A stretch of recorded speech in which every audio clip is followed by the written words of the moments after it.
The second week of August 2019 will go down as a pivotal period in modern Indian history.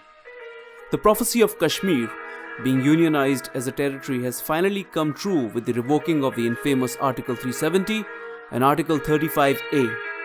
Opinions concerning this move are as polarized as the demographics of erstwhile Jammu and Kashmir. The jingoism on display by journalists waxing eloquent on premier news channels without any legitimate skin in the game is appalling. Even the phenomenon of new age media savants on social media and YouTube coming up with their own renditions of Kashmir Explained is adding to its fervor. The phenomenon of retrospective discourse around a disputed topic with a fraught heritage is not new to human history. Just look at what Nassim Taleb had to say about this in his seminal book, The Black Swan. I noticed during Lebanese war that journalists tended to cluster not necessarily around the same opinions, but frequently around the same framework of analysis. They assign the same importance to the same sets of circumstances and cut reality into same categories. Once again, the manifestation of platonicity, the desire to cut reality into crisp shapes. What Robert Frisk calls hotel journalism further increased the mental contagion. While Lebanon in early journalism was a part of Levant, that is the Eastern Mediterranean, it now suddenly became a part of Middle East, as if someone had managed to transport it closer to the sands of Saudi Arabia. This excerpt is chilling in its relevance to the current discourse surrounding the unionizing of Kashmir's territory. The problem with trying to explain Kashmiri's situation is really threefold. Point number 1. History is a subjective interpretation of facts that don't string together a cohesive narrative without expert intervention. Retrospective joining of dots will never get us far. Point number 2.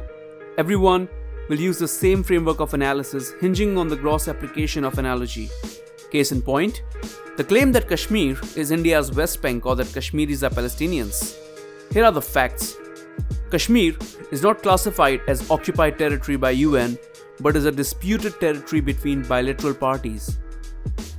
It is also recognized as a part of India since 1947. Also, unlike Palestinians in West Bank, Kashmiris enjoy Indian citizenship. Point number 3. The absence of lived experience and the wisdom emanating from it add to the murkiness. The voices of reason and counter-narratives echoing from the valley itself are inconspicuous. There is a dictatorial hegemony of commentary coming from experts who are essentially outsiders brought up on a steady diet of historical literature. They are not naturalized to the Kashmiri way of life and its innumerable conflicts through the centuries leading up to the modern era. How do we set this right? It's extremely difficult, given that much of literature has been based on the facts and not relayed first-hand accounts capturing the prevailing zeitgeist at time. Media outlets, new and old, cannot be faulted for their attempts to throw light on a very complex issue. They wish to cash in on the demand generated by a lot of casual consumers in the mainland India who are curious about the plight of Kashmiris but not necessarily sympathetic towards it. The demand is information, not insight. We would advise you to be circumspect while sifting through it all. Not all narratives thrown at you by the media are set in stone. We will be starting our own series on Kashmir using a mixture of culture, history, and our own brand of speculation. The points mentioned above are a disclaimer of sorts for both the founders of Culture Minus Sanskar as well as the discerning audience of this community. Watch out this space for more. Peace.